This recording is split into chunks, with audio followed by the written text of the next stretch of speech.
Bismillahirrahmanirrahim. Assalamualaikum warahmatullahi wabarakatuh. Waalaikumsalam Waalaikumsalam warahmatullahi wabarakatuh. A'udzu billahi minasyaitonir rajim. Bismillahirrahmanirrahim. Alhamdulillahi rabbil alamin. Allahumma shalli wa sallim ala sayyidina Muhammadin wa alihi wa sahbihi ajma'in, amma ba'du. Bismillahirrahmanirrahim. Allahumma iftah lana hikmataka wanshur alaina rahmataka min khazaini rahmatika birahmatika ya arhamar rahimin. Walhamdulillahi rabbil alamin. Kita lanjutkan kajiannya pertemuan 2 surah Al-Baqarah ayat 1 sampai 5.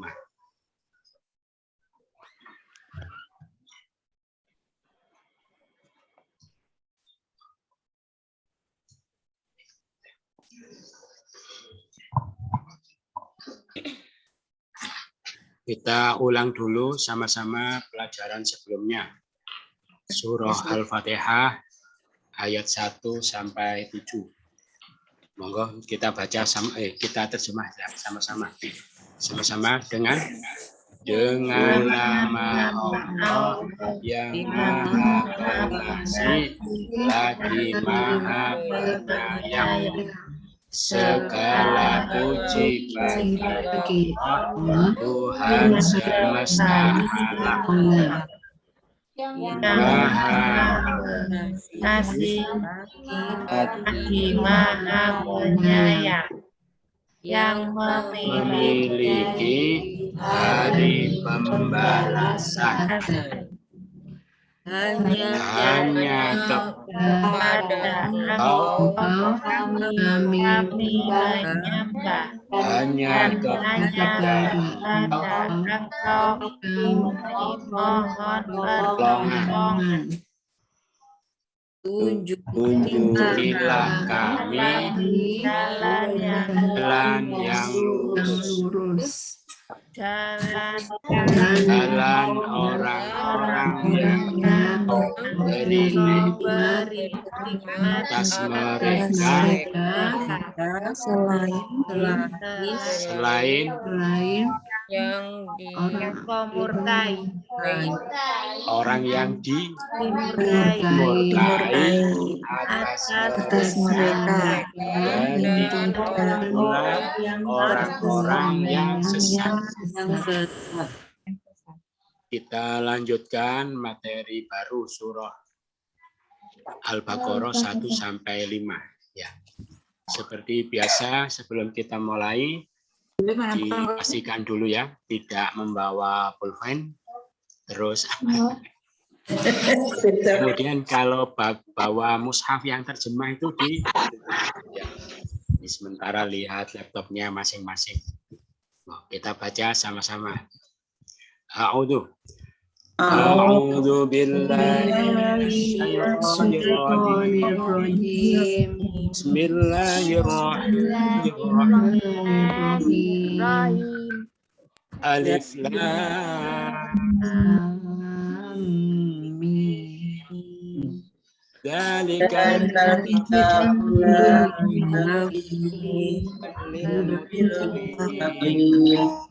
alladzina yu'minuna bil ghaibi wa yuqimuna wa mimma razaqnahum yunfiqun walladzina yu'minuna bima unzila ilaika wa ma unzila min qablik wa bil akhirati hum yuqinun ulaika ala hudan rabbihim wa ulaika humul muflihun. Kita terjemahkan alif lam mim, hanya Allah yang tahu artinya. Dalika itu. Dalika apa? Itu. Lagi dalika. Itu. Alkitabu kitab. Dalika itu alkitabu kitab. Nanti diterjemahkan kitab itu. Kitab itu lah. Tidak. Tidak. Roiba. Keraguan. La artinya tidak, tapi kalau kata yang jatuh setelah la belakangnya di fathah, ba di fathah, maka la artinya tidak ada. Tidak ada. Ya, la roiba Pak. Tidak ada keraguan Di di dalamnya. di dalam hinya. dalamnya. Dan Petunjuk. bagi muttaqin. Orang-orang yang bertakwa. Mana yang menunjukkan orang? Jadi awalanmu itu orang. Gitu ya, awalanmu. Lagi balika Itu Alkitabu Kita la tidak tidak ada keraguan fihi di dalamnya. dan petunjuk. fi bagi muttaqin orang yang bertakwa. takwa. Sama-sama kitab itu tidak Keraguan dalamnya bagi orang-orang yang bertakwa. dari belakang muttaqin Orang-orang yang bertakwa. li Bagi dan petunjuk di di dalam roiba keraguan. la Tidak ada alkitabu Kitab dalika itu sama-sama kita tidak ada keraguan dalamnya petunjuk orang-orang yang bertakwa. Dapat satu ayat. Alladzina orang yang ini kata yang mengandung yang orang-orang yang yu'minuna mereka beriman. Merekanya mana? Awalannya akhiran wawunun. Awalan ya akhiran wawunun itu mereka. Lagi alladzina orang-orang yang yu'minuna Mereka beriman. di Orang-orang beriman. al-waibi yang Dan yuqimuna mereka mendirikan. merekanya mana? Awalannya mereka mendirikan as-sholata sholat Dan min dari apa yang dari apa yang rozaqna ada na kami beri rizqikan pada mereka mereka menafkahkan atau menafkahkan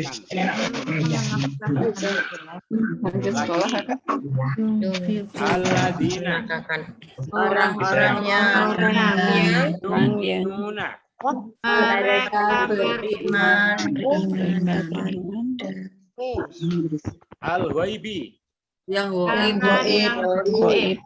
wa dan yuqimuna mereka yang mendirikan mereka mendirikan as-sholata sholat wa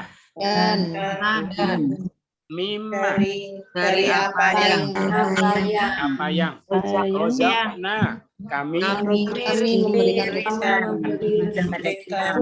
mereka yunfikun mereka menafkahkan sama saja membelanjakan sama-sama orang-orang yang mereka beriman dengan yang goib, mereka menunaikan sholat dari kami rizkikan kepada mereka mereka menafkahkan dari belakang yungfikun mereka menafkahkan mereka rozaqna kami rezekikan mimma dari apa yang wa dan as-sholata sholat yuqimuna mereka mendirikan wa dan ghaibi yang goib bi dengan yu'minuna mereka beriman alladzina orang-orang yang sama-sama orang-orang orang-orang yang mereka beriman dengan yang dan mereka mendirikan benar dan dari apa yang kami rizkikan mereka menafkah dari awal sama-sama kitab itu kita itu tidak ada keraguan di dalamnya petunjuk bagi orang-orang yang bertakwa orang-orang yang mereka beriman dengan yang goib dan mereka mendirikan sholat dan dari apa yang kami rizkikan mereka menafkahkan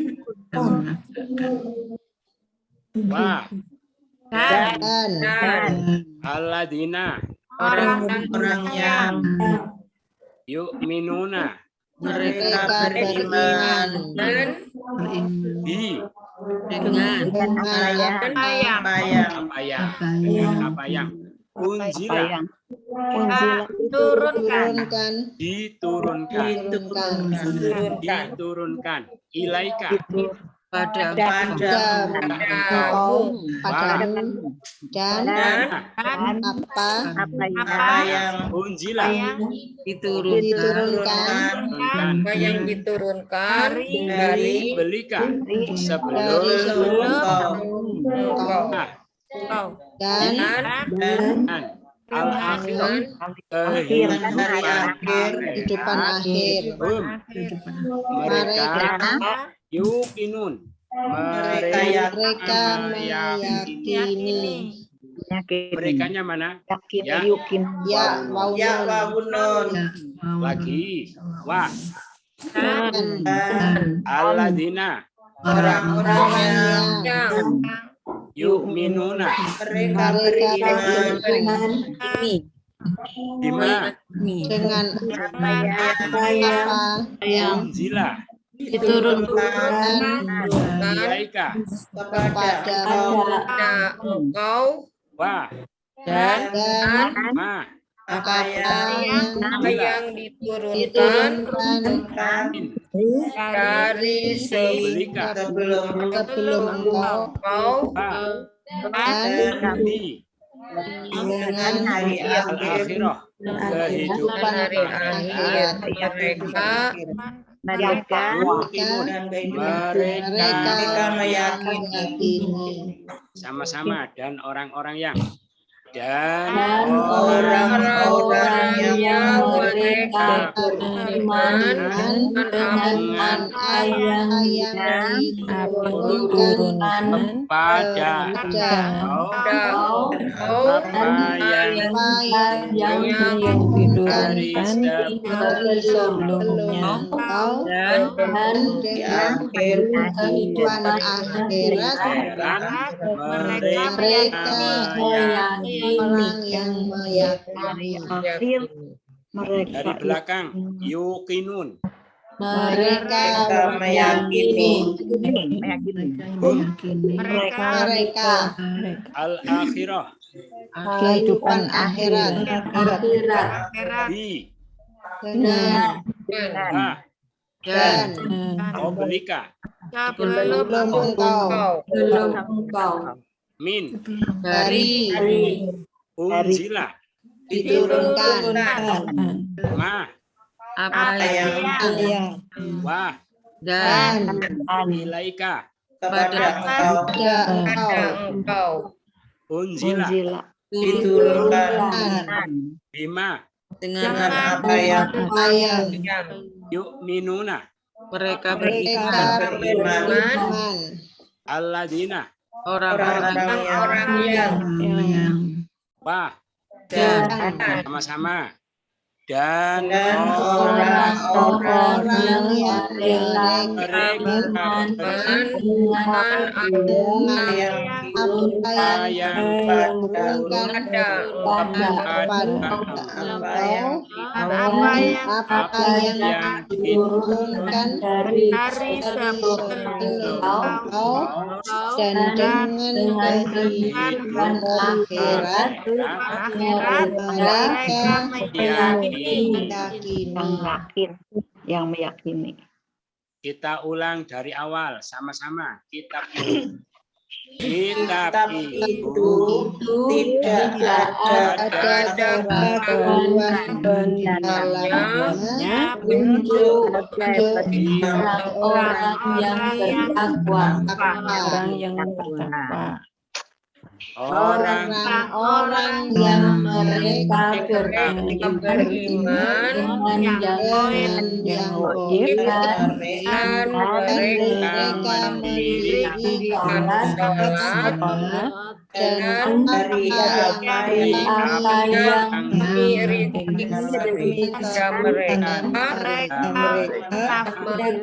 yang menafkahkan dan orang-orang yang mereka beriman dengan apa yang diturunkan kepada engkau dan apa yang diturunkan dari sebelum engkau dan dengan kehidupan akhirat mereka meyakini Yang yakin ulaika mereka itu Allah atas hudan petunjuk dari Rabbihim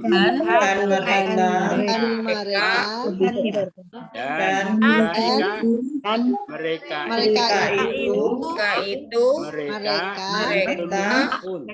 orang-orang yang beruntung. Orang-orang yang beruntung. Mana yang menunjukkan orang?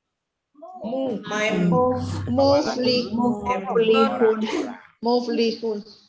Lagi ulaika Mereka itu Allah atas dan petunjuk dari Tuhan mereka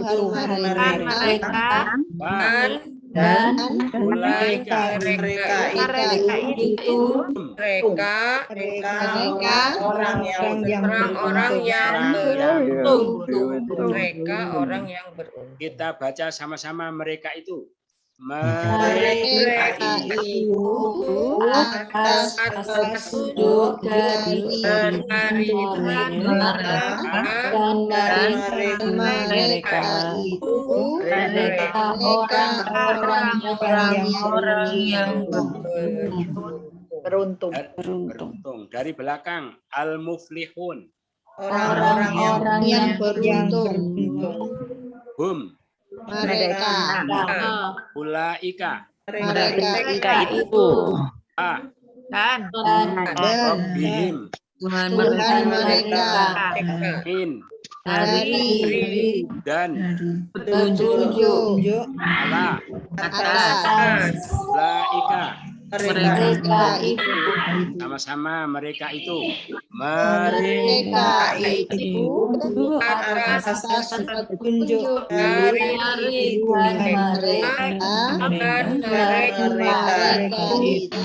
Mereka itu orang-orang yang beruntung.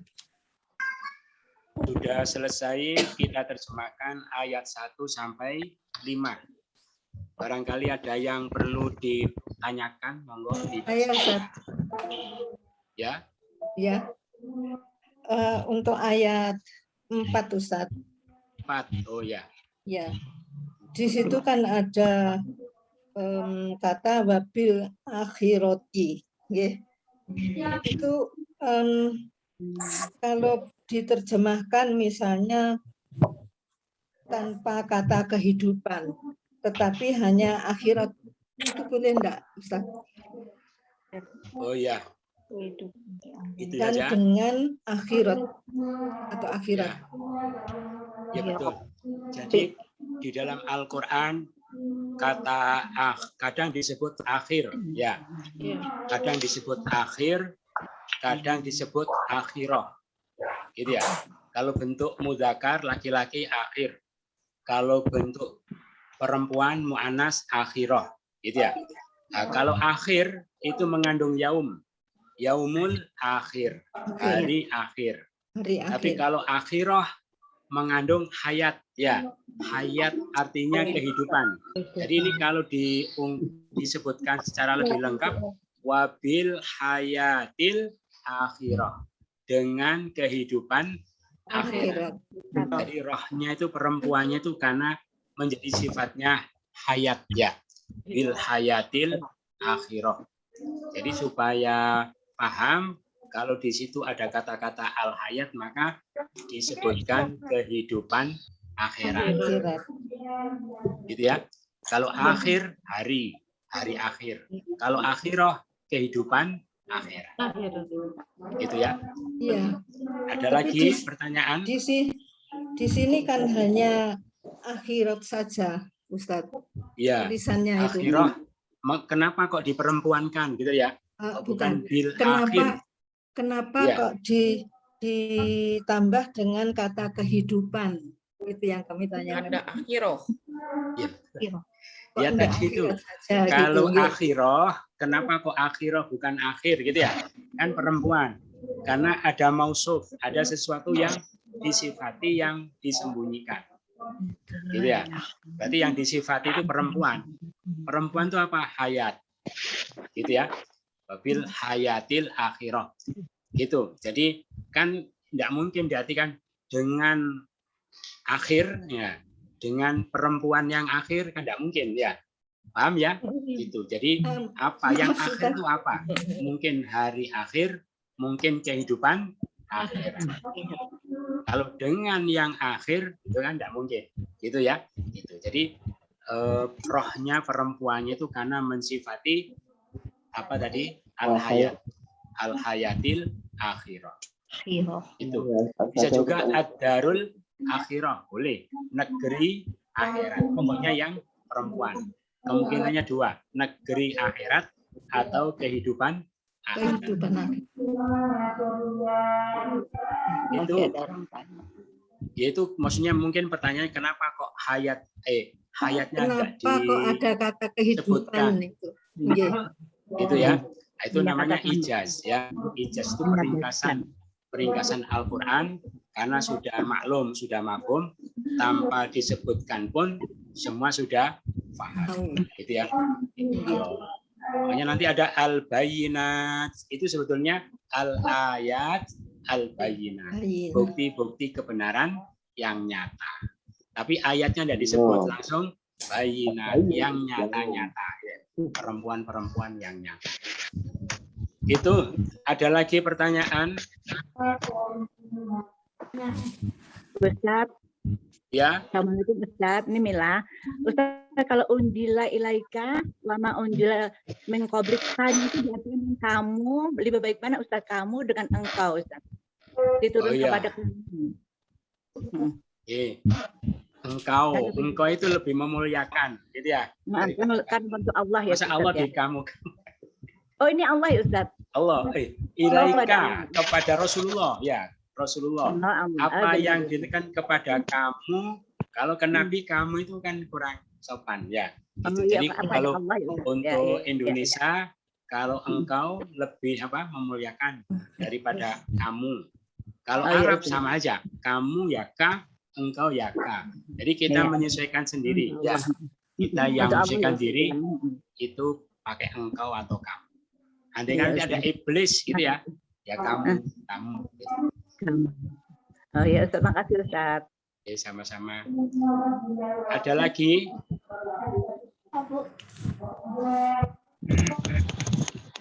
Tidak ada ya, sudah jelas. Sudah jelas semua. Ini ibu-ibu semua sudah dipastikan ya. Tidak ada yang bawa pulpen. Ada yang nulis. Ya, Tidak Ustaz. ada yang buka buku terjemah ya. Ini mumpung masih awal. Jadi kalau sejak awal itu sudah disiplin, tidak membuka buku terjemah, tidak nulis, insya Allah nanti begitu selesai kita sudah bisa menerjemahkan. Gitu ya. Monggo kita ulang lagi dari awal sama-sama mulai ayat 1 alif lam mim. Terus ayat 2 kitab itu ada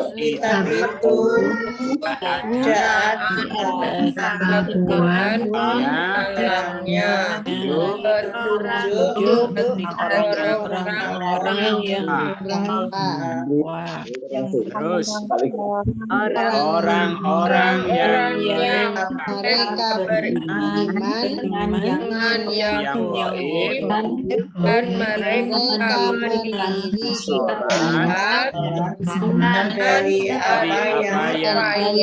yang kami risiko pada mereka menafsirkan dan orang-orang yang mereka beriman dengan apa yang diturunkan kepada dan apa yang diturunkan dari sebelum dengan keheran mereka orang yang meyakini mereka itu atas petunjuk dari Tuhan mereka dan mereka itu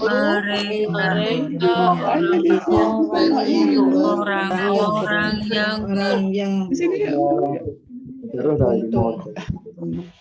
yang beruntung.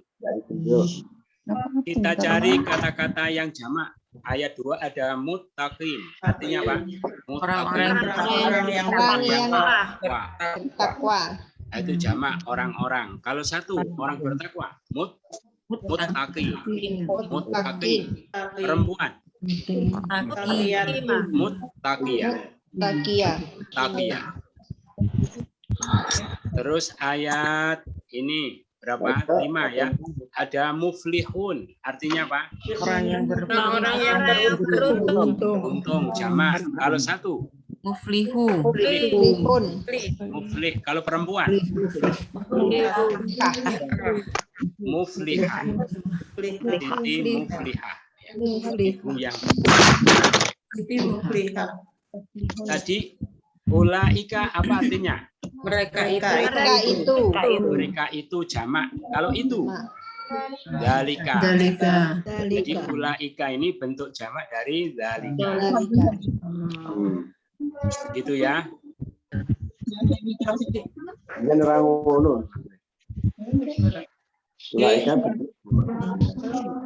Kemudian kita acak kosakata baru.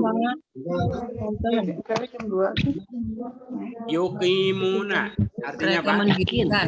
Mereka orang-orang mendirikan. Oh, tidak ada orang. Mereka Mereka Iya, mereka Menafkahkan. mendirikan. Lagi-lagi, ulang lagi. Yuqimuna, mereka Mereka mendirikan. mendirikan. yunfikuna, Mereka Mereka menafkahkan. yu'minuna, mereka Beriman. yuqinuna, mereka meyakini Mereka meyakini. Ini lil muttaqin bagi Orang-orang yang orang yang bertakwa. ulaika mereka mereka itu unzila turunkan. razaqnahum kami Kami memberikan kepada mereka. Menafkahkan pada mereka. orang-orang yang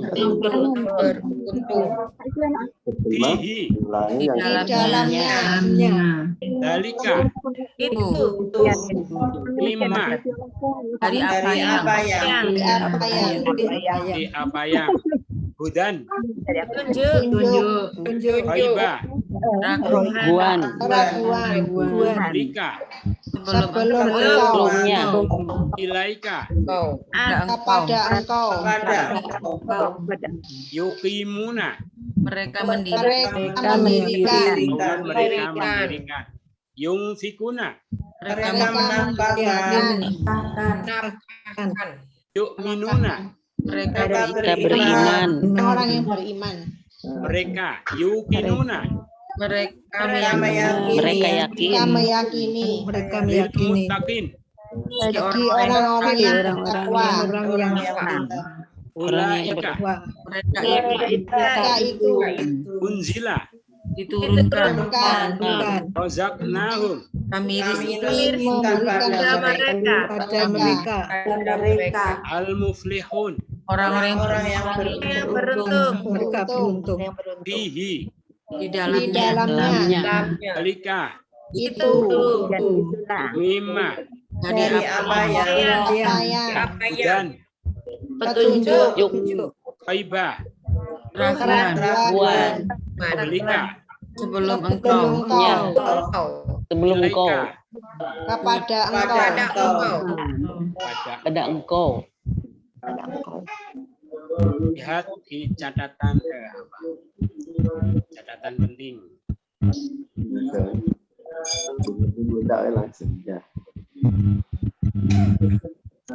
Yang nulis nggak boleh. Awalan berarti contoh. Awalanna apa?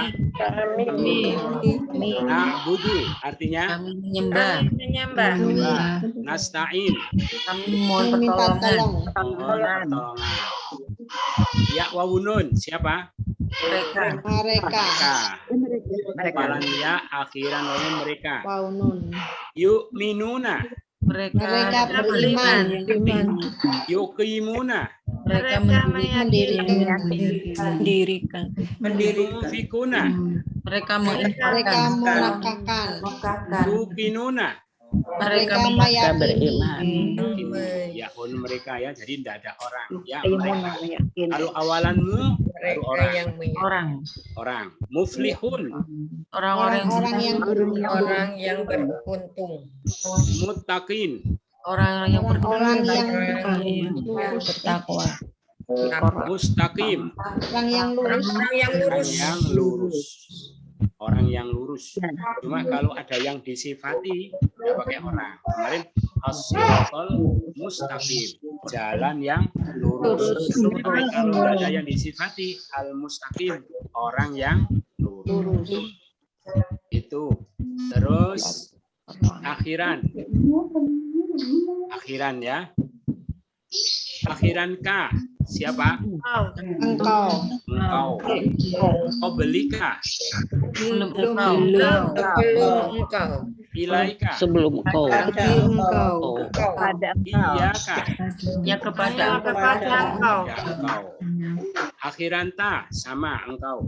an'amta. Engkau beri nikmat. Engkau beri nikmat. Akhiran hu atau hi? Ya. Atau nya? Laki-laki. Di dalamnya. Dalamnya. Akhiran na? Kami. Ihdina. Tunjukkanlah kami. Akhiran him. Mereka. Alaihim. Mereka. Rabbihim.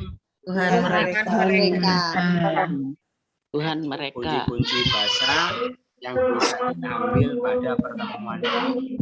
Pertemuan 1, pertemuan 2. Belum kita pahami, kita baca lagi sama-sama dari awal. Sama alif lam mim. Alif lam Mim. kitab itu Tidak ada Petunjuk bagi orang yang bertakwa. orang-orang yang mereka beriman dan dari yang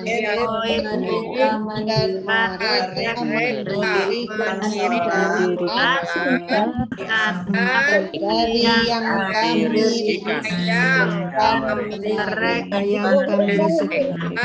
mereka menafkahkan dan orang-orang yang mereka beriman beriman dengan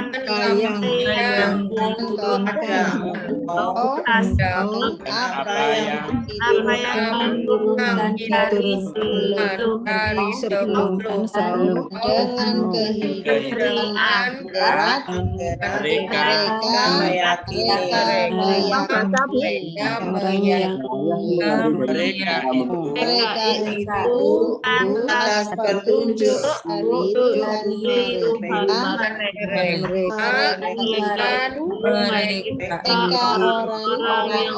mereka orang-orang yang beruntung. Berakhir jauh surat itu ayat. Berikutnya kita pahami. Angkatnya lucu. Garing udah pasti. Kita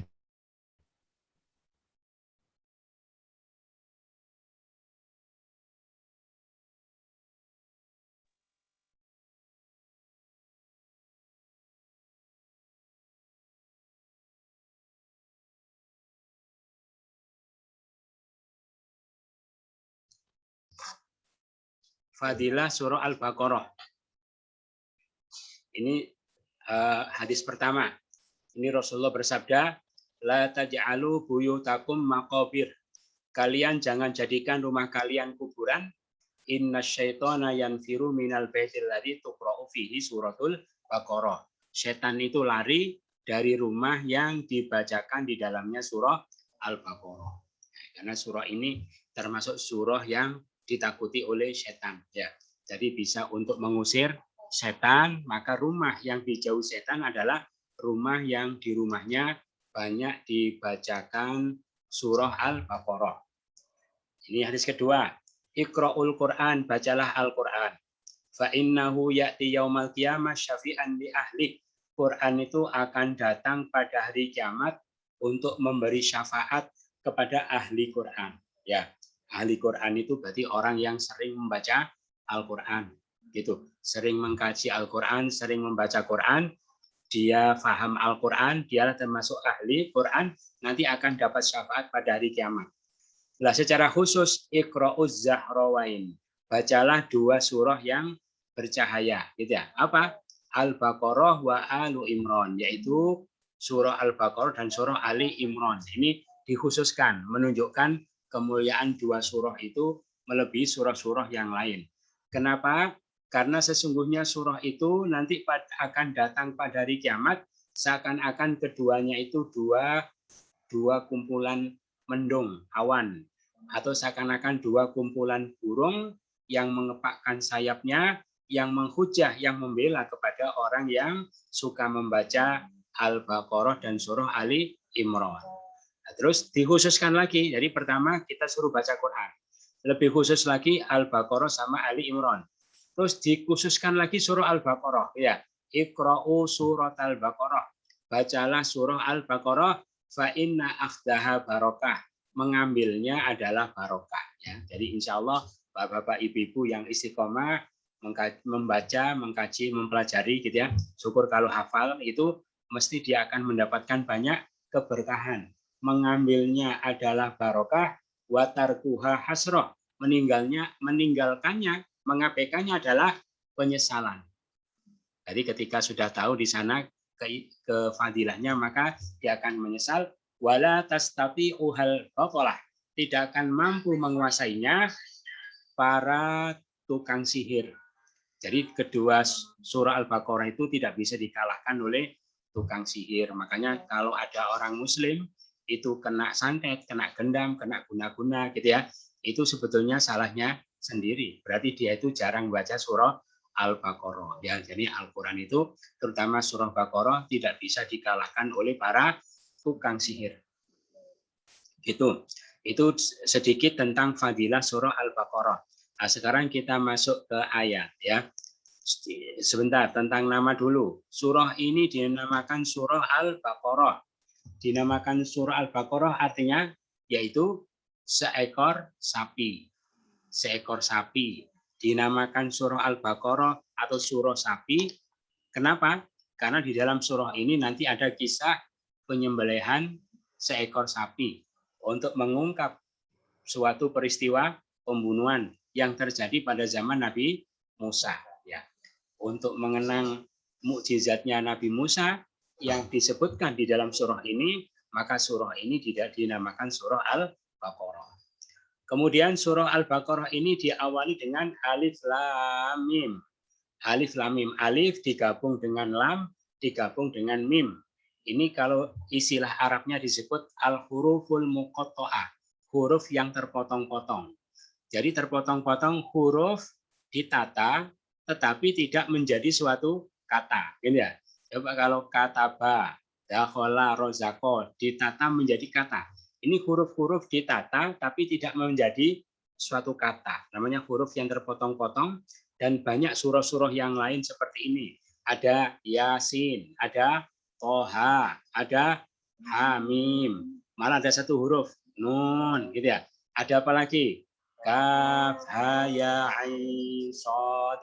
Gitu ya. Jadi banyak di awal Quran itu diawali dengan huruf-huruf yang terpotong-potong seperti itu. Ini merupakan salah satu kemukjizatan Al-Quran. Gitu ya. Mukjizat apa? Karena ini tidak ada yang tahu persis maknanya kecuali Allah. Kalau orang bisa memperkirakan, menganalisa itu dibolehkan saja, tetapi makna sebenarnya yang hakiki dikembalikan kepada Allah, gitu ya. Makanya banyak pendapat. Ini masuk kategori ayat-ayat mutasyabihat yang artinya tidak jelas. Biasanya kalau ayat mutasyabihat tidak jelas, banyak pendapat-pendapat di kalangan para ulama untuk mentakwilkannya. Sebagian pendapat, ada pendapat ini sumpahnya Allah, diartikan demi alif lam mim. Itu. Ada juga pendapat ini inisialnya Allah. Itu alif itu Allah, lam itu Al-Latif, mim itu Al-Majid. Itu pendapat, ya. Ada pendapat ini apa? Yaitu rute perjalanan Al-Qur'an dari Allah. Itu Allah, lam itu malaikat, mim itu Muhammad, ya. Disampaikan dari Allah, dibawa malaikat, disampaikan kepada Nabi Muhammad. Banyak pendapat-pendapat, tetapi jumhur para ulama mengembalikan makna hakikinya kepada Allah, tidak ditakwili. Makanya banyak mereka yang mengatakan alif lam mim ditakwili Allahu a'lamu bimuradih. Allah yang lebih tahu tentang apa maksudnya dia menyebutkan kata-kata atau huruf-huruf seperti itu. Jadi dikembalikan kepada Allah karena masuk kategori ayat-ayat mutasyabihat.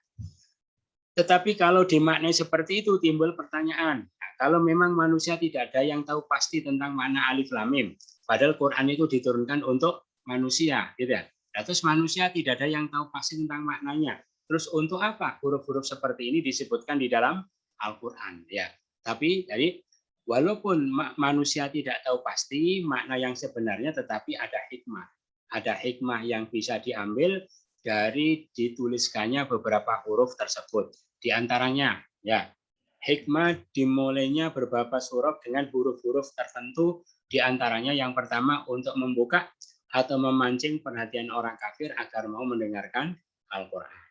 Memancing maksudnya apa? Karena aneh ya, mereka itu para sastrawan, para pujangga, mereka tidak pernah menemui karya yang seperti itu, huruf-huruf ditata tapi tidak menghasilkan kata. Nah, akhirnya mereka itu penasaran. Karena penasaran, sehingga mereka itu terpancing untuk mendengarkan ayat-ayat berikutnya. Itu yang pertama. Yang kedua, sebagai tantangan kepada orang kafir yang tidak percaya kepada Al-Quran. Tantangan maksudnya apa? Seakan-akan Allah mengatakan, wahai pujangga-pujangga Arab, sastrawan Arab, Quran itu aku tulis pakai huruf itu. Pakai alif, pakai lam, pakai mim, pakai ya, pakai sin, pakai to, pakai ha. Ya. Dengan huruf itu pula kalian membuat karya sastra, kalian wahai pujangga Arab, karena huruf-hurufnya sama. Kalau kamu tidak percaya dengan Al-Quran, buatlah karya tulis yang sama keunggulannya dengan Al-Quran sebagai tantangan. Nah, maka tantangan itu dari dulu sampai sekarang masih berlaku. Ternyata tidak seorang pun yang bisa menjawab tantangan tersebut. Itu menjadi salah satu bukti bahwa Quran itu betul-betul kalam Allah. Nah, kemudian makanya pada ayat sebelum berikutnya Allah menguatkan tentang kebenaran Al-Quran. Jadi ketika ditantang tidak ada yang mampu menjawab tantangan itu, maka itu menjadi bukti bahwa Quran itu betul-betul kalam Allah. Maka ditegaskan, ya memang tidak ada seorang pun yang mampu membuat karya tulis yang sama. Kenapa?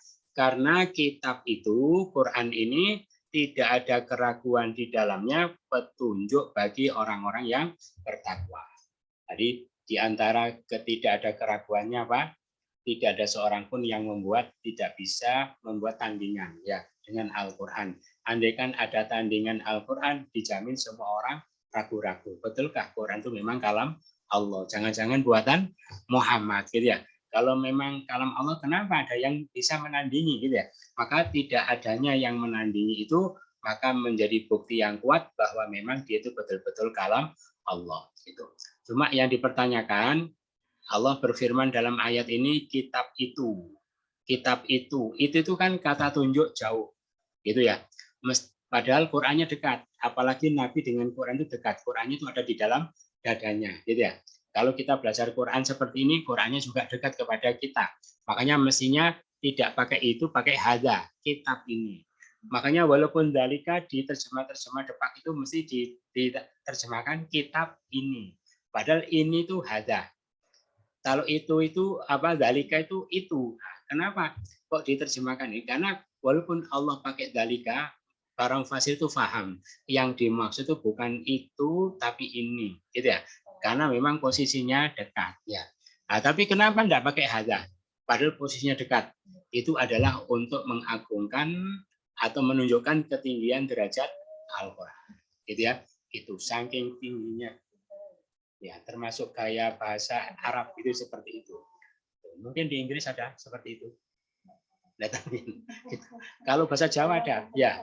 Bahasa Jawa ada kalau menikah sama meniki, ini ya. Gitu. Kalau menghormati orang walaupun dekat menikah, ya, mesti tidak ada meniki. Jadi walaupun dekat menggunakan kata tunjuk jauh, ini menunjukkan ke apa namanya, ketinggian derajat Al-Quran. Makanya kita ambil kesimpulan karena kalam Quran itu kalam Allah, bukan karya tulis manusia, bukan buah pikiran manusia, dan kebenarannya mutlak ya, tidak bisa dibantahkan, tidak bisa berubah sesuai dengan perubahan zaman. Maka di atas permukaan langit ya, di bawah langit, bahkan di atas langit tidak ada bacaan yang lebih mulia melebihi Al-Quran. Gitu. Jelas ya. Makanya kita itu mestinya kalau membaca ya Quran itu bacaan wajib setiap umat Islam. Andai kan ada orang itu mementingkan bacaan yang lain, Qurannya diabaikan.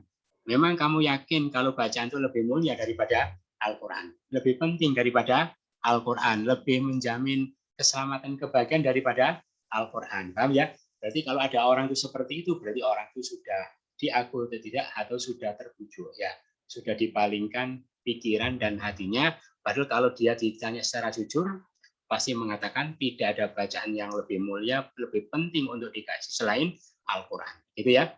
Kitab ini, Quran ini tidak ada keraguan di dalamnya, petunjuk bagi orang-orang yang bertakwa. Ini ada dua pesan ya yang hendak Allah sampaikan melalui ayat 2. Apa? Yaitu pesan pertama, sebelum kita belajar Quran, kita harus yakin dulu, tidak ragu-ragu bahwa Quran itu memang kalam Allah. Yang kedua, kita itu diperintahkan membentuk diri kita menjadi mutakin, karena hanya mutakin yang bisa mengambil petunjuk dari Al-Quran, gitu ya.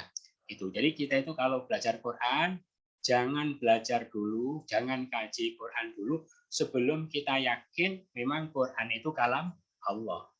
Itu penting ya. Kenapa? Karena kalau kita itu masih belum yakin, nanti banyak mempertanyakan ya. Nanti banyak informasi di sini yang tidak terjangkau oleh pikiran manusia. Terus kalau dia belum yakin, dikatakan Quran tidak masuk akal, terus tidak jadi belajar, terus ditinggal gitu ya. Makanya yakin dulu ini kalam Allah, bukan buatan manusia, bukan karangan Rasulullah, tapi betul-betul wahyu Allah. Kalau wahyu mesti kebenarannya mutlak. Setelah yakin baru dipelajari. Nanti apapun informasinya dia akan percaya, walaupun tidak terjangkau oleh pikiran manusia. Kenapa? Karena yang menyampaikan Allah, gitu ya. Itu. Makanya untuk yakin tidak ragu-ragu, orang itu harus punya bukti, gitu ya. Jadi tidak mungkin orang itu bisa yakin kalau tidak punya bukti. Ya, sekarang kita cari bukti. Bukti, apa buktinya kalau Quran itu memang kalam Allah? Yang pertama apa? Tadi sudah ya. Bukti tidak ada yang membuat karya tulis yang sama dari dulu sampai sekarang, itu bukti. Kalau sudah bukti ya sudah, percaya saja. Apa yang disampaikan Quran mesti benar. Jangan dipertanyakan, gitu ya. Jangan ragu-ragu. Jangan diukur kebenaran Quran dengan keterbatasan akal manusia, gitu ya. Ini bukti-bukti bahwa Quran itu kalam Allah. Bukti pertama apa? Nabi Muhammad SAW, seorang yang ummi, tidak bisa baca, tidak bisa menulis, tidak pernah belajar kepada siapapun, maka tidak mungkin beliau mengarang sendiri Al-Quran. Tahu dari mana? Ya, itu mengandung nilai sastra yang sangat tinggi, mengandung pengetahuan yang sangat luas. Padahal beliau itu orang pedalaman Jazirah Arab, tinggalnya di Mekah ya, daerah yang tertinggal itu, yang masih primitif. Itu tahu dari mana? Itu bukti, gitu ya. Itu. Yang kedua, walaupun Quran turun dalam masa yang lama, sedikit demi sedikit, tetapi bisa terangkai dan tersusun di antara ayat-ayat dan surah-surahnya. Dan turunnya itu sesuai dengan kejadian yang ada di bumi, disebut asbabun nuzul. Ada kejadian apa turun ayat, kejadian apa turun ayat. Dan Nabi itu dipastikan tidak akan tahu apa yang terjadi di esok hari, ya. Besok akan terjadi apa? Beliau manusia biasa tidak tahu. Tapi kenapa? Ya, ditulis dengan cara seperti itu. Tetapi ketika Quran itu sudah sempurna, ditata, dirangkai menjadi terangkai. Itu mustahil kalau itu buatan manusia seperti itu. Dan dijamin tidak seorang pun yang bisa membuat karya tulis terjadi keserasian, tapi nulisnya dengan cara seperti itu. Yang ketiga, Al-Quran banyak mengisahkan orang-orang terdahulu, ya. Ada kisah Nabi Musa, ada kisah Ashabul Kahfi, ada kisah Luqman Al-Hakim dan lain-lain. Padahal Nabi Muhammad tidak pernah belajar kepada siapapun, tahu dari mana beliau. Jadi kalau ada orang Kristen misalnya gitu ya, kamu percaya enggak Muhammad Rasulullah? Dia mengatakan bohong, dia itu nabi palsu, bukan rasul. Kalau mereka mengatakan begitu, tanyakan. Kalau memang beliau itu nabi palsu, tahu dari mana beliau kisahnya Ashabul Kahfi, kisahnya Nabi Musa, gitu ya. Itu padahal beliau itu ya pergi ke luar negeri sebelum jadi nabi cuma 2 kali ya. Pertama apa? Ke mana? Ke mana? Ke Syam ya, ketika berdagang itu, ketika kecil dan ketika sudah ya cuma itu. Dan beliau namanya berdagang ya sibuk dengan dagang. Tidak berguru kepada siapa-siapa di sana. Itu disaksikan oleh yang mengantarkan beliau, siapa? Maisarah ya, beliau perginya gitu. Terus di dalam Quran banyak mengandung fakta-fakta pengetahuan yang hanya bisa dibuktikan oleh manusia pada abad sekarang ya. Itu termasuk apa? Ada 7 lapis atmosfer, ada pertemuan air laut, air tawar yang tidak pernah bertemu, adanya apa?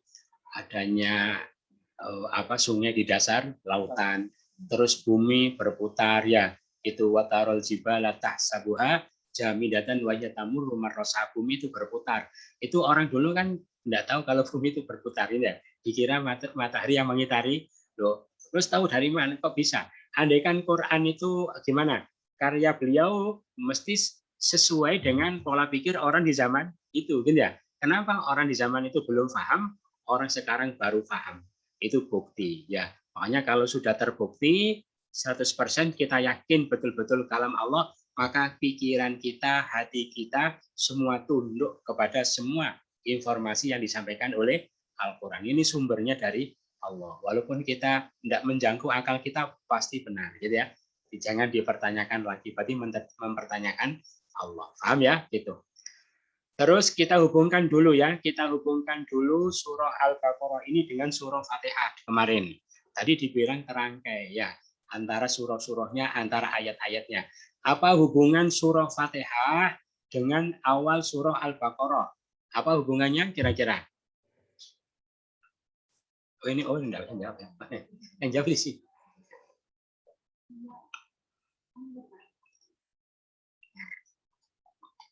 Hubungannya yaitu apa?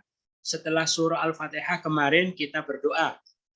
Ihdinas siratal mustaqim. Tunjukilah kami jalan yang lurus. Maka inilah jawaban doa kita ya. Wahai manusia, kitab ini tidak ada keraguan di dalamnya, petunjuk bagi orang yang bertakwa. Gitu.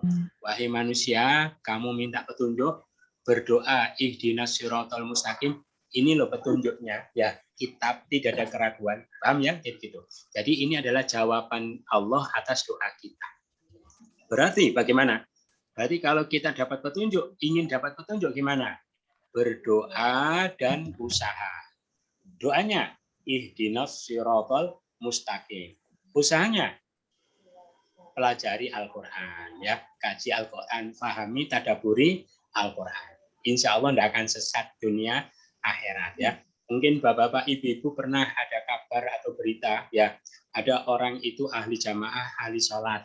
Kemudian pada umur berapa gitu orang itu belok ya, ikut aliran sesat, ikut ajaran sesat, bahkan murtad. Mungkin pernah dengar kisah seperti itu, ya. Ahli sholat, ahli jamaah. Mungkin itu kan timbul pertanyaan, kenapa?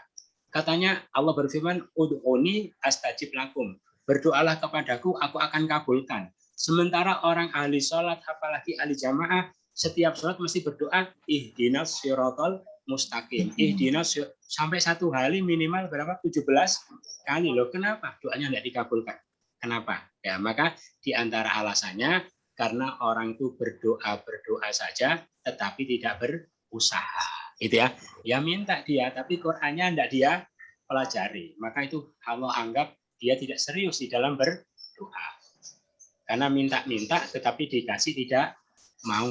Ya, minta tapi dikasih tidak mau. Apalagi mintanya berkali-kali tapi dikasih tidak, itu tambah menjengkelkan bagi yang minta. Kami itu minta lagi, tapi dikasih tidak mau. Ya, itu tambah menjengkelkan bagi yang dimintai. Paham ya? Itu makanya supaya kita itu tidak jadi orang aneh, gitu ya. Tidak jadi orang aneh, minta tapi dikasih tidak mau. Maka sesuaikan kalau kita bilang ihdinas siratal mustaqim, ya ikutilah usahanya apa? Kaji, pelajari Al-Qur'an. Karena Quran itu memang diturunkan untuk ditadaburi, gitu ya. Itu ada satu ayat dalam Al-Qur'an, Allah berfirman, kitabun anzalnahu ilaika mubarakul liyadabbaru ayatihi waliyatadzakkaru ulul albab. Inilah kitab yang aku turunkan kepada engkau yang diberkahi untuk apa? Supaya mereka mentadaburi ayat-ayatnya dan supaya orang yang mempunyai akal bisa mengambil pelajaran. Ini ilmu, mutiara-mutiara ilmu dari Allah. Sayang kalau ditelantarkan ya, tidak diolah, tidak digali, tidak diambil mutiara-mutiaranya karena kita disibukkan oleh kepentingan dunia dan itu merupakan kezaliman yang sangat luar biasa. Padahal ini kunci selamat orang, bahagia orang dunia akhirat. Tadi begitu ya, kitab itu tidak ada keraguan, petunjuk bagi orang yang bertakwa. Nah, orang bertakwa itu siapa? Ini diterangkan oleh Allah berikutnya. Orang bertakwa, orang yang percaya dengan Quran, gitu ya. Orang yang bertakwa itu siapa? Ciri pertama, orang-orang yang mereka beriman kepada yang gaib. Itu ciri muttaqin pertama apa? Iman kepada yang gaib. Yang gaib itu apa? Percaya yang sesuatu yang ada tetapi tidak terjangkau oleh panca indera. Ya, tidak dilihat nggak bisa, didengar nggak bisa, dicium nggak bisa, diraba nggak bisa, tapi ada, gitu ya. Itulah kita itu dipaksa untuk iman, gitu ya. Untuk iman. Pokoknya Allah sampaikan ada, ya sudah ada. Gitu ya. Ya sudah ada. Tapi indera kita tidak bisa menjangkau. Tapi Allah katakan ada. Nabi katakan ada. Ya sudah. Kalau kita itu ngaku bertakwa, ya imanlah. Walaupun tidak bisa dibuktikan. Nah, terus bagaimana? Bagaimana kita dipaksa mengimani sesuatu yang tidak bisa kita buktikan? Bagaimana? Bagaimana? Tadi katanya kalau iman harus ada bukti, gitu ya. Kamu iman sama Quran kalam Allah, iman, bukti-buktinya banyak, gitu ya. Gitu. Terus kamu iman sama surga neraka, iman, buktinya mana? Jadi iman itu harus punya bukti. Sementara yang gaib tidak bisa dibuktikan. Terus gimana? Kamu iman ada malaikat, iman, mana buktinya? Tidak bisa membuktikan. Ada alam barzah, iman, mana buktinya? Gimana? Nah, maka iman kepada yang gaib itu begini, mana buktinya? Ya memang tidak bisa dibuktikan, namanya gaib. Kalau bisa dibuktikan, namanya bukan gaib, gitu ya. Gitu ya. Lah kamu kok percaya? Kok percaya? Padahal tidak bisa dibuktikan. Walaupun indera saya tidak bisa menjangkau, karena saya yakin Quran itu kalam Allah, maka apapun yang disampaikannya pasti benar. Ya, kenapa? Karena ada di dalam Al-Quran. Kebenaran Al-Quran itu yang bisa dibuktikan. Walaupun akal saya, mungkin indera saya tidak bisa menjangkau, saya yakin. Kenapa? Disampaikan oleh Rasulullah. Kebenaran Rasul Muhammad sebagai Rasul Allah itu bisa dibuktikan. Kalau kebenaran Quran terbukti, kebenaran Nabi Muhammad terbukti, berarti apapun yang beliau sampaikan mesti benar. Paham ya? Nah, berarti keyakinan kita kepada yang gaib itu disandarkan keimanan kita kepada Al-Quran, keimanan kita kepada Rasulullah. Kan kalau Quran itu betul-betul terbukti, berarti kan dapat wahyu. Kalau wahyu berarti beliau dapat wahyu. Berarti beliau itu seorang Rasul. Gitu ya. Itu bisa dibuktikan secara logika, secara rasional. Tapi kalau yang gaib, ya tidak bisa dibuktikan. Keimanan kita kepada yang gaib disandarkan kepada apa? Bukti-bukti yang jelas atas kebenaran Al-Quran, atas kebenaran Rasulullah. Paham ya? Ini barangkali yang masuk dogma di dalam Islam itu yang ini ya, perkara-perkara yang gaib. Tapi kan walaupun dogma itu disandarkan sesuatu yang rasional, gitu ya, tidak dogma murni. Termasuk dogma itu apa? Syariat barangkali ya, sholat subuh 2 rakaat, sholat duhur, gitu ya. Itu kan tidak bisa gitu. Tetapi itu nanti apa namanya? Disandarkan kepada keyakinan kepada kerasulan Nabi Muhammad. Gitu. Terus tuh ciri mutakin pertama Pak, iman kepada yang gaib. Ciri mutakin yang kedua, mereka mendirikan sholat, gitu ya. Artinya mutakin itu tidak pernah melakukan sholat, gitu ya. Tidak pernah melakukan sholat. Kenapa? Karena Allah tidak pernah menyuruh kita melakukan sholat, tetapi Allah menyuruh kita mendirikan sholat. Jadi sholatnya tidak sekedar sholat, tidak sekedar menggugurkan kewajiban, tetapi dia menganggap sholat itu ibadah yang paling penting. Ya, jadwal saya yang paling penting dalam 24 jam adalah apa? Sholat. Gitu ya. Sementara kegiatan yang lain itu sebagai faktor pendukung saja, ya, atau mengisi waktu untuk menunggu waktu-waktu sholat. Ya, biasanya orang kan sholatnya diselempit-selempitkan, gitu ya. Gitu. Jadi yang diutamakan itu kegiatan apa itu sholatnya nyelempit, itu namanya tidak mendirikan. Ya, dijamin kalau begitu sholatnya tidak akan bisa khusyuk. Paham ya? Gitu. Jadi mendirikan sholat, melakukan sholat dengan sempurna, dipenuhi segala syarat rukunnya, kemudian adabnya, sunah-sunahnya, awal waktu, kemudian secara berjamaah, memahami setiap bacaan yang dia baca dalam sholatnya, ada olahraga, ada olah jiwa, gitu ya. Gitu. Kalau olahraga tidak ada olah jiwa, ya cuma olahraga. Ya. Kan begini ya, ada gerakan-gerakan tanpa hati namanya olahraga, senam. Ada gerakan hati tanpa raga namanya semedi. Lah semedi Quran itu digabung ya. Gitu, ada olahraga, ada olah jiwa supaya sholatnya itu berdiri. Makanya ini PR kita ya. Semua orang yang ingin dicatat sebagai muttaqin harus berusaha menegakkan sholat. Gitu. Terus yang ketiga ciri muttaqin apa? Dan dari apa yang kami rizkikan pada mereka, mereka menginfakkan. Artinya minta ba'idiyah, sebagian. Tidak semua, ya tidak semua. Sebagian rezeki yang Allah berikan diinfakkan di jalan Allah. Tidak semua. Kalau sudah nisab ya cuma 2,5% setahun sekali. Tapi itu minimal. Jadi zakat itu minimal, gitu ya.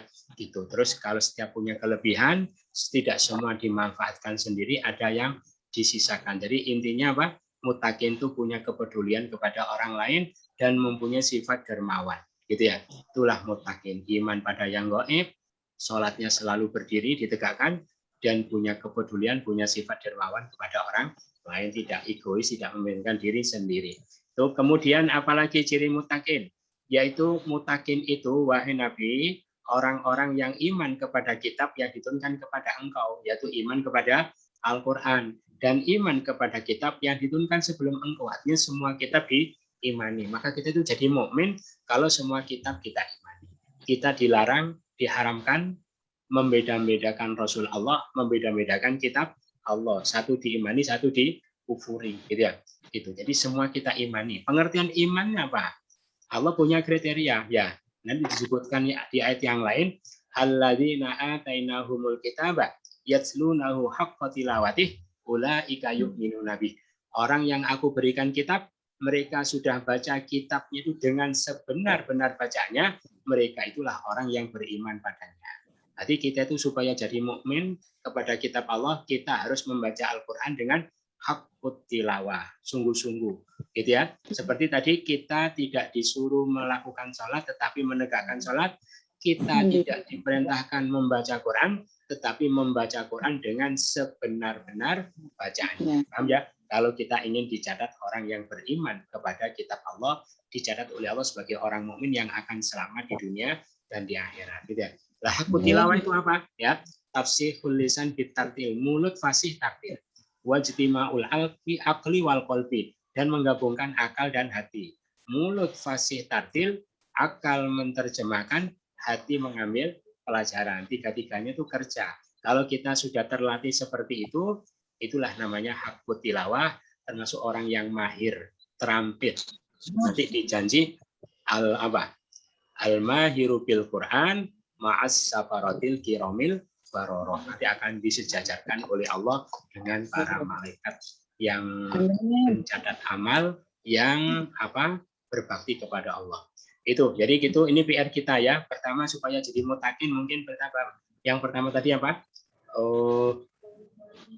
Iman yang gaib itu ya iman semua ya, insya Allah. Terus apa lagi? Mendirikan sholat. Ini yang harus diupayakan ya. Terus apa lagi? Infakkan sodako, zakat, hanya punya kepedulian kepada orang lain. Terus apa lagi? Iman kepada Al-Quran dan kitab sebelumnya. Berarti kita harus haqqut tilawah kepada Al-Quran. Setiap mulut lafaz, akal menerjemah, hati mengambil pelajaran. Gitu ya. Terus terakhir, orang muttaqin itu apa? Mereka yakin dengan kehidupan akhirat. Yakin. Ini lebih tinggi lagi, yakin. Ya, bukan yu'minun tapi yuqinun. Kenapa? Karena itulah yang melandasi semua keimanan kita. Ya, kita itu mau ini, mau itu, walaupun berat-berat kita lakukan, karena kita yakin kehidupan akhir itu ada. Nanti ada balasannya di sana. Kalau tidak yakin, malas, kan ya? Kenapa? Yang ngejar dunia saja. Untuk apa kita mempersiapkan kehidupan akhirat? Makanya ini melandasi semua keimanan. Makanya bukan yu'minun tapi yuqinun. Ya. Yakin ya, untuk yakin juga punya bukti, gitu ya. Apa buktinya kehidupan akhir itu ada? Salah satunya apa?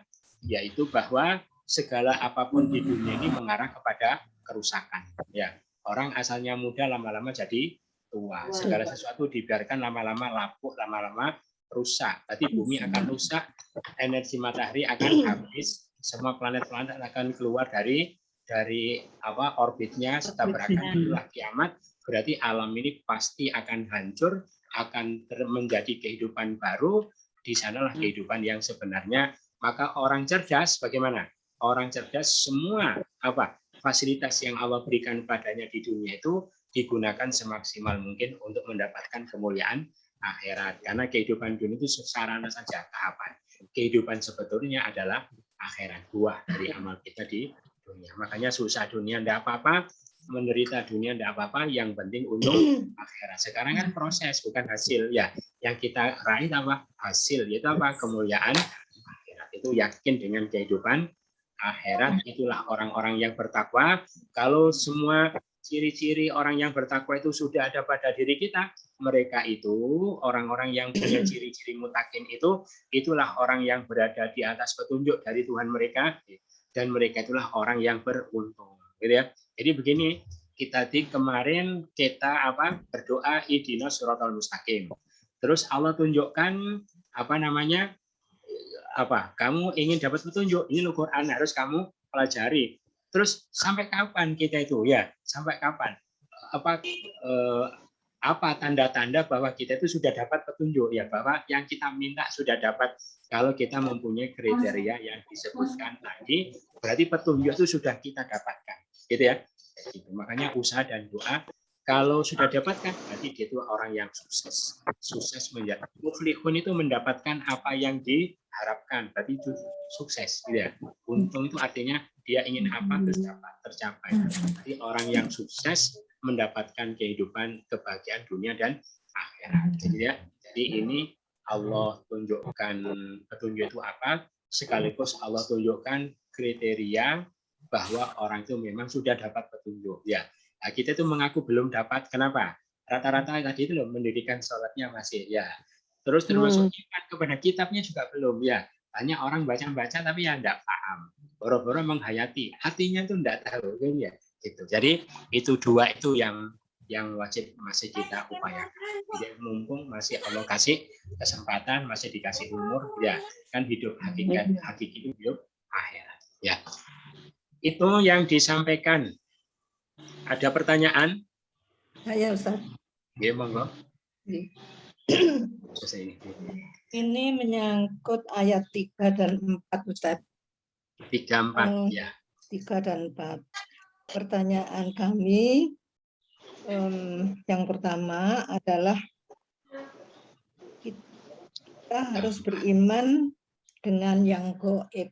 Pertanyaan kami adalah yang gaib itu meliputi apa saja, Ustaz? Itu yang pertama. Yang kedua, sesungguhnya kata beriman di sini itu yang dimaksud sesungguhnya bagaimana atau apa? Karena di ayat 4 itu kan disebutkan kita harus beriman kepada kitab yang telah diturunkan kepada Rasulullah SAW. Selain itu juga kepada kitab-kitab yang telah diturunkan sebelumnya. Nah ini makanya saya jadi timbul pertanyaan, yang dimaksud dengan beriman itu sesungguhnya bagaimana? Ya. Oh gitu ya. Ya jadi dua hal itu. Yang pertama gaib, kemudian yang ya, betul. Meliputi apa saja. Yang kedua, beriman pada kitab-kitab yang telah diturunkan sebelumnya. Ya, beriman di sini sesungguhnya bagaimana? Terima kasih Ustaz. Ya, betul. Ya. Nah, itu terima kasih. Bagus sekali pertanyaannya ya. Karena tadi disebutkan kriteria iman kepada Al-Quran itu disebutkan. Terus kriteria iman kepada kitab sebelumnya enggak gitu ya. Sama iman kepada yang gaib itu apa? Itu maksudnya gitu ya. Gitu. Jadi kriteria iman kepada Al-Quran sudah jelas tadi ya. Sudah jelas. Kalau iman kepada kitab sebelumnya, nah, kita sekedar percaya saja, tidak mengingkari ya bahwa betul-betul Allah telah turunkan kitab itu sebelum Al-Quran. Gitu ya. Nah, kenapa kita harus iman? Karena semua kitab suci yang bersumber dari Allah itu saling menguatkan, saling mendukung satu dengan yang lain.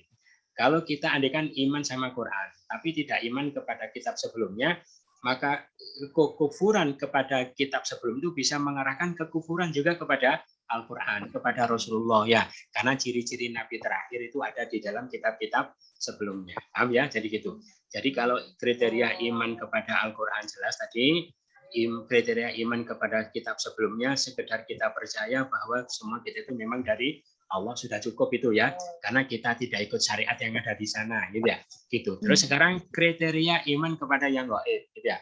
Kriteria iman kepada yang gaib, jadi apa? Dalam bentuk amal ya. Jadi iman yang gaib itu kita percaya dengan apa yang Allah sampaikan bahwa sesuatu ada. Tapi akal kita tidak bisa menjangkau. Tapi karena Allah sampaikan ada, ya sudah kita percayai, gitu ya. Kita percayai. Jadi kita tidak berdasarkan rasio atau akal atau penginderaan, tapi berdasarkan informasi dari Allah, dari Al-Quran, ya. Allah dan Rasulullah itu. Nah, terus apa buktinya kalau kita itu iman? Misalnya salah satu gaib, misalnya akhirat, gitu ya. Termasuk alam barzah, termasuk. Berarti kalau kriteria orang itu iman kepada yang gaib, berarti ketika dia beramal, bersikap, atau mengambil keputusan, atau berkata, atau bertindak dalam bentuk apapun, perkara-perkara yang gaib itu mereka jadikan bagian dari pertimbangan, ya, gitu. Bisa, paham ya? Misalnya dia mau apa? Mau bohong, nah, dia percaya ini ada malaikat, gitu ya. Jangan-jangan dicatat oleh. Nah, berarti perkara-perkara yang gaib itu mereka jadikan sebagai bahan pertimbangan pada setiap apa tindakan yang dia lakukan di dunia ini, gitu ya. Misalnya dia apa ya? Dia melakukan sesuatu, ini secara akhirat untung apa tidak, rugi apa tidak, mengandung dosa. Ya itu jadi kalau orang itu setiap sikapnya itu selalu begitu, gitu ya. Jadi hal-hal yang gaib itu dijadikan sebagai bahan pertimbangan, gitu ya. Terus orientasinya akhirat untung ruginya itu. Jadi andaikan dia korbankan dunia pun tidak apa-apa demi keuntungan akhirat, itu tanda bahwa mereka itu sudah iman kepada yang gaib. Paham ya? Itu barangkali sudah terjawab. Ya untuk sementara cukup besar. Ya. Jamnya sudah. Itu. Jadi walaupun tidak nampak, tidak lihat, tidak terjangkau oleh akal, tapi dijadikan sebagai bahan pertimbangan, gitu ya. Tandanya sebagai pertimbangan di dalam setiap tindakan yang dilakukan di dunia. Itu bukti kalau dia itu memang betul-betul percaya. Paham ya? Ini sedikit ya. Makanya orang yang iman kepada yang gaib, misalnya akhirat, gitu ya. Maka dunia itu bukan menjadi sesuatu yang menyusahkan, gitu ya. Kenapa? Karena apa-apa dilakukan itu untuk kepentingan akhirat. Di sana ada surga, neraka, ada pahala. Andaikan dimarahi orang, itu tidak akan susah. Kenapa? Dijanji oleh Allah di akhirat akan berbuah surga, akan diampuni dosanya, akan diangkat derajatnya. Dapat musibah yang berat tidak akan susah. Semua ada pahalanya, gitu ya. Gitu. Jadi tidak akan susah. Diolok-olok orang tidak susah. Bahkan diusir suami, gitu ya, tidak apa-apa. Misalnya. Yang penting kita bukan pokoknya bukan maksiat, ya senang aja. Pokoknya bukan kemaksiatan, tidak melahirkan dosa, tidak menyebabkan saya dimurkai oleh Allah, oleh para malaikat, ya senang saja, gitu ya. Itu kalau tanda orang itu iman yakin kepada yang gaib. Kalau orang tidak percaya kan hitung-hitungannya dunia, gitu ya. Rugi dunia senang, kalau rugi dunia susah, untung dia senang. Jadi kalau hitung-hitungannya dunia saja, gitu ya. Dimarahi orang nangis susah, itu berarti orang itu tidak iman kepada yang gaib. Itu yang disampaikan Bu Susri ini tadi, bagaimana kita bisa percaya dengan hal yang gaib? Ya. Bagaimana kita bisa percaya dengan hal yang gaib? Kalau sudah beriman dengan yang gaib jelas tadi ya. Ya. Kita punya bertindak sesuatu tanpa meskipun itu menderita karena yakin ada yang gaib.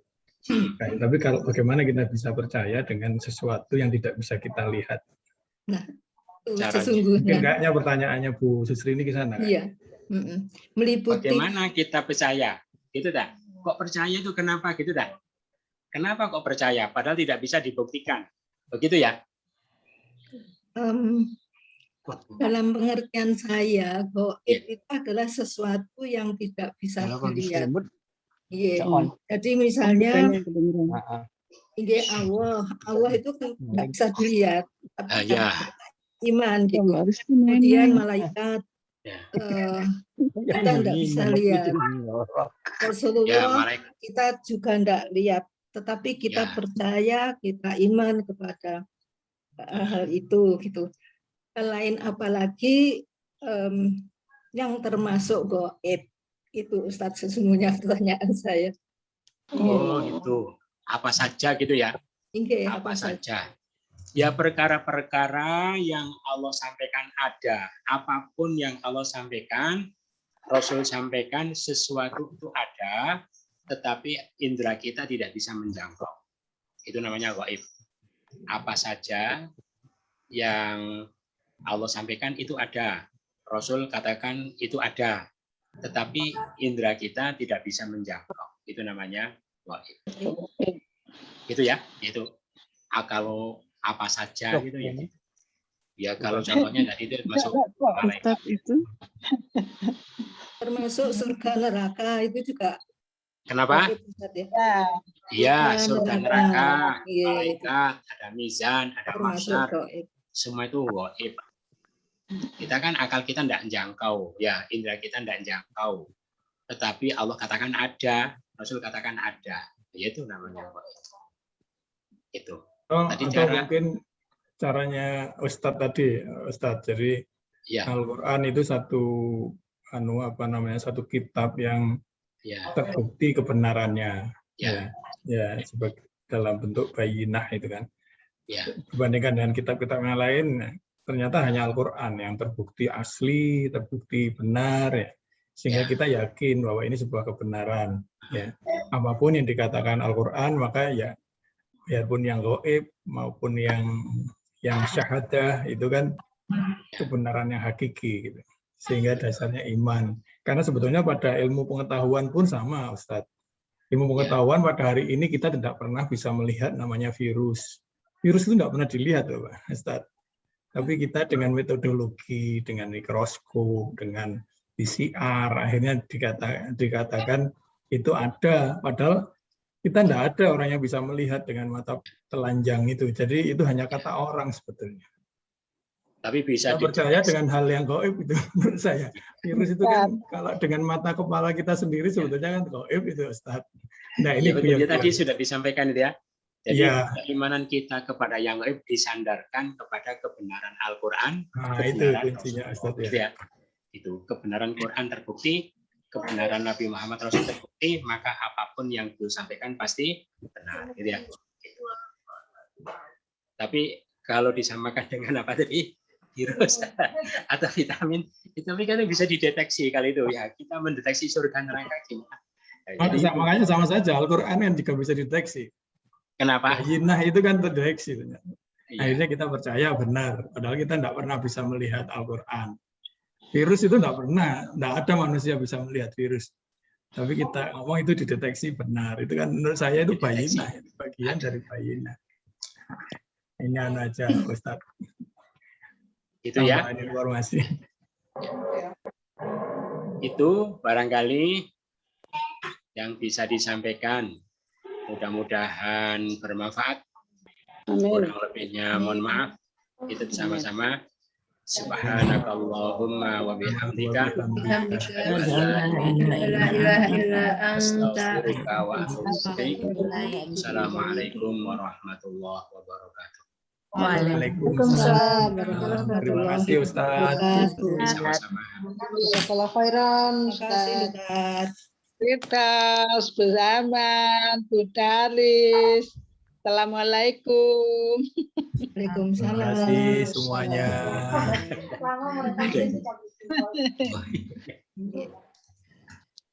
Terima kasih. Ya, saya melihat Bu Rudi, mana ya? Iya, ini saya. Halo, Bu Susrini. Assalamualaikum. Waalaikumsalam warahmatullahi. Sehat-sehat, alhamdulillah. Alhamdulillah, pangestunipun. Saya pamit. Assalamualaikum warahmatullahi wabarakatuh. Waalaikumsalam warahmatullahi wabarakatuh. Terima kasih, Ron. Assalamualaikum. Salam, mohon maaf, izin live. Kami.